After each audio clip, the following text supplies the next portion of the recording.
تو انہوں نے دیکھا، پلٹ کر آپ گھر کی طرف آ گئی۔ کچھ دیر کے بعد حضور گھر تشریف لائے، چونکہ بی بی صحابہ تیز تیز دوڑتی بھی آ کے بستر پر لیٹ گئی تھی، کچھ سانس چل رہی تھی، تیز چل رہی تھی۔ حضور نے دیکھ کر کہا کہ عائشہ تیرے دل نے یہ خیال کیا کہ اللہ اس کے رسول تجھ پر زیادتی کرے گا؟ اللہ اکبر۔ بی بی عائشہ نے کہا یا رسول اللہ میرے دل میں یہ خیال پیدا ہوا کہ آج میری باری ہے، کہیں آپ دوسری زوجہ محترمہ کے پاس تو نہیں لیں۔ اس خیال سے میں آپ کی تلاش کے لیے نکلی۔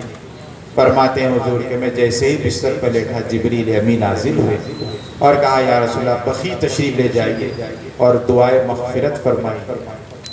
آج نصف شعبان کی رات ہے اور اللہ تعالیٰ آج بنی کلب کی بکریوں کے بالوں کی تعداد سے زیادہ لوگوں کو دوزخ سے آزاد کرتا ہے۔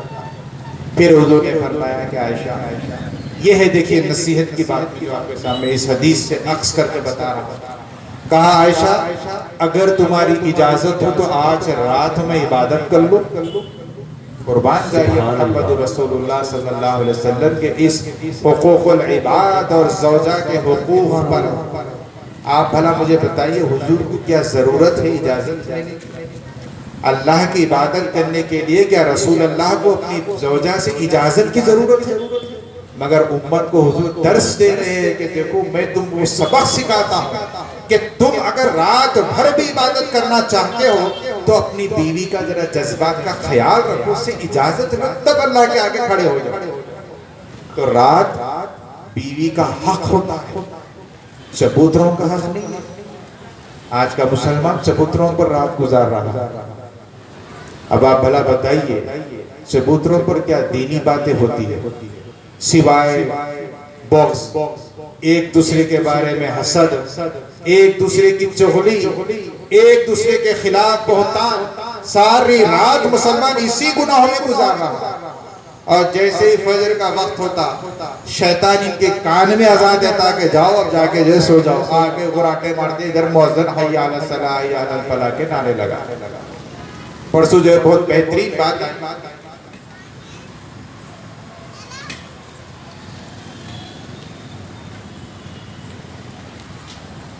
بہرحال انشاءاللہ ابھی کچھ دیر کے میں ختم کرتا ہوں۔ آپ اندازہ کریے کیسی کیسی جو ہے حالات سے ہم گزر رہے ہیں۔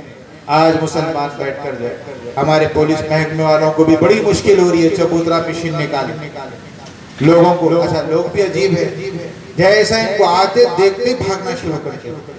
ارے بھائی پہلے سے بیٹھے کے نہیں معلوم تھا انہوں آ کے جو ہے آپ کی جو ہے کان موڑوں گے آپ کے یا پھر آپ پہ تنبیہ کریں گے۔ ہمارا معاملہ ہی بالکل جو بگڑ گیا۔ اللہ کے رسول صلی اللہ علیہ وسلم نے ہم کو جو سیرت سکھائی ہے، اصل بات یہ ہے کہ اگر پڑھے تو سمجھیں گے نا کیا معاملہ۔ تو بہرحال میرے دوستوں عزیز اور بزرگوں میلاد سے متعلق باتیں آپ کے سامنے عرض کر دیتا ہوں۔ میلاد النبی صلی اللہ علیہ وسلم منانے کا جو حکم اللہ نے قرآن میں دیا وہ آپ کے سامنے آیات رکھتا ہوں۔ اللہ نے ارشاد فرمایا کہ اے حبیب صلی اللہ علیہ وسلم آپ فرما دیجئے قل بفضل اللہ۔ دیکھیں سورۃ یونس کی آیت نمبر 58 جا کے گھروں میں پڑھ لیجئے، مشہور آیت ہے۔ اے حبیب آپ فرما دیجئے قل بفضل اللہ، اللہ کے فضل کے ساتھ، وبرحمتہ اور اللہ کے رحمت کے سبب، فلیفرحوا بس تم خوشی مناؤ۔ اب آپ دیکھیے، اب یہاں پر آپ تفاسیر اٹھا کے دیکھیے، یہاں اللہ نے دو چیزوں کا حکم فرمایا۔ پہلے تو تاکید فرمایا کہ قل آپ کہہ دیجئے بفضل اللہ و برحمتہ، اللہ کے فضل اور اس کی رحمت کے عطا کرنے کے سبب، فلیفرحوا تم بس خوشی مناؤ۔ اب فلیفرحوا میں فا تاکیدن آتا، فسجد بس تم سجدہ کرو، فلیصم بس تم روزہ رو۔ یہاں پر اللہ نے فرمایا فلیفرحوا بس تم خوشی مناؤ۔ اب کس قسم کی خوشی منانا یہ اللہ نے فرمایا۔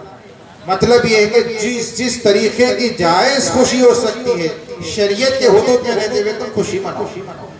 کوئی ایک چیز فرما دیتا تو کسی کا دل چاہتا کہ کوئی اور انداز کی خوشی کرے تو اس کے لیے جو ایک حد ہو جاتی ہے۔ اللہ نے فرمایا کہ جو شرعاً جائز ہے اس خوشی مناؤ۔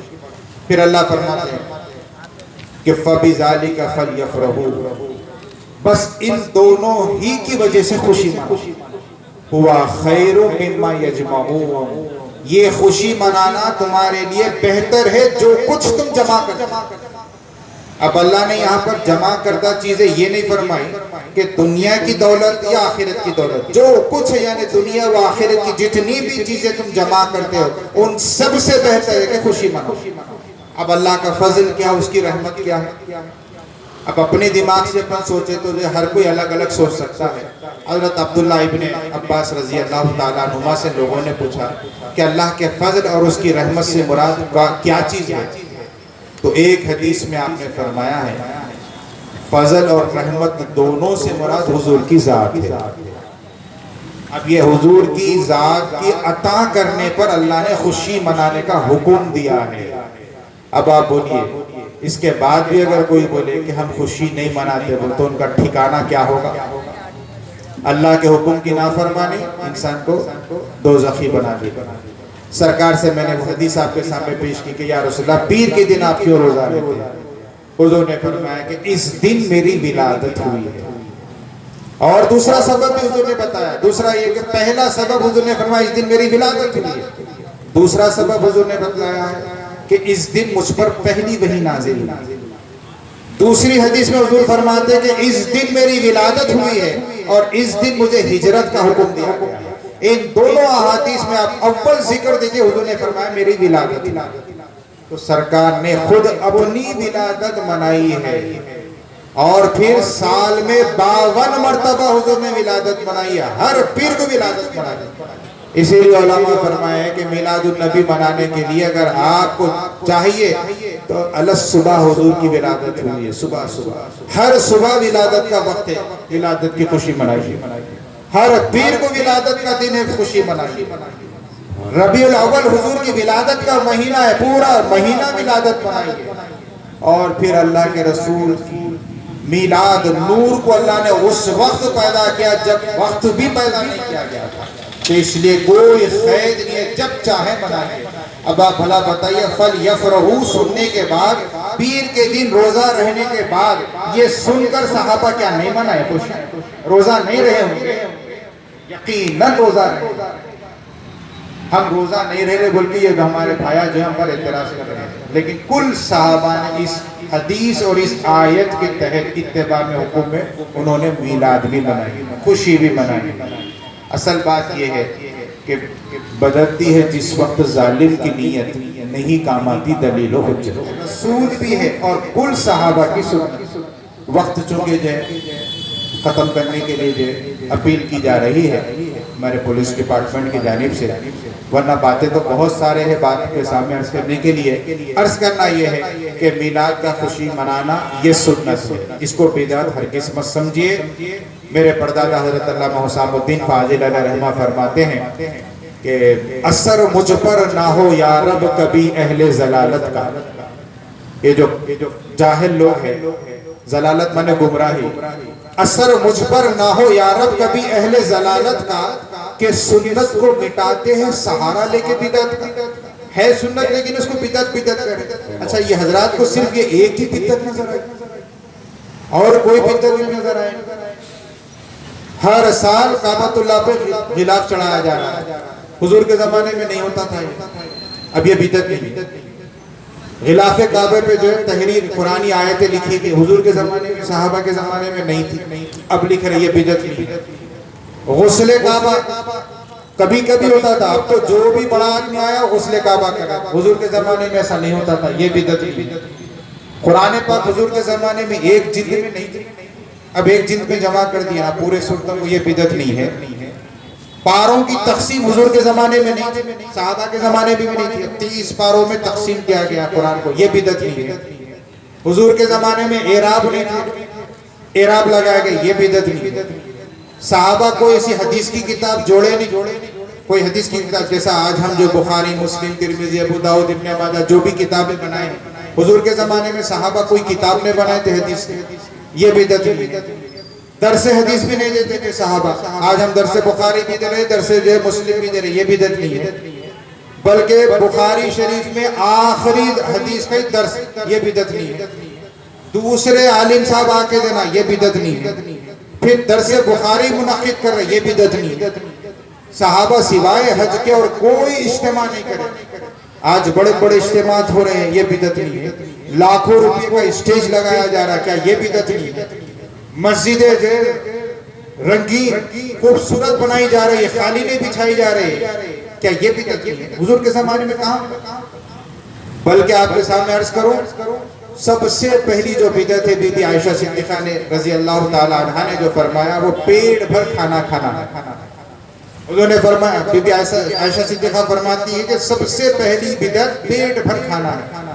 آپ نے کبھی کسی مولوی کو اس پر جو دلیل مانگتے ہوئے دیکھا ہے؟ یہ تو سب جائز لیکن بات آتی میلاد کی تو ثبوت دلیل دیو. اچھا دلیل دے رہے تو ہو رہا کیا وہ دلدل میں پھنستے جا رہے مگر باہر نکلنا ہی نہیں چاہ رہے.